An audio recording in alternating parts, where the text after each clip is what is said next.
When you're trying to push your Visual Studio project to your Azure DevOps and you get this error message, let me try pushing it here. It says that the credential HTTP configuration value is not set. Let me show you how you can get around this error. Go to Tools, go Options.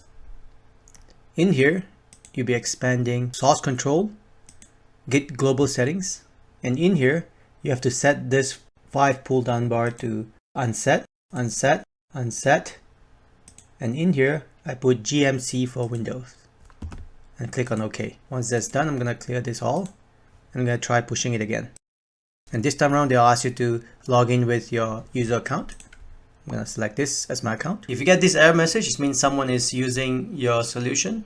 This is a test system, so I can actually do forcing. To do the force, you're going to have to use a command prompt. So CMD, once your command prompt open, navigate to the location where your solution is. My Visual Studio solution is in this folder.